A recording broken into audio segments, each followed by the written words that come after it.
பகுதி. நீ சுரக்கும் அமுதே காண்க, கருணையின் பெருமை கண்டேன் காண்க, புவனியில் சேவடி தீண்டினன் காண்க, சிவன் எனையானும் தேறினன் காண்க, அவன் எனை ஆட்கொண்டு அருளினன் காண்க, குவளை கண்ணி கூரன் காண்க, அவளும் தானும் உடனே காண்க. என் போல்வார்க்கு அருள் செய்ய வேண்டி இறைவன் மண்ணுலகில் தன் திருவடிகளை வைத்தான். அவ்விறைவனே சிவபெருமான் என துணிந்தேன்.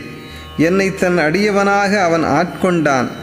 குவளை மலர் போலும் அழகிய கண்களை கொண்ட உமாதேவியாரை தன் உடலின் கூறாக கொண்ட இறைவன் என் கண் முன்னர் காட்சி தந்தான்.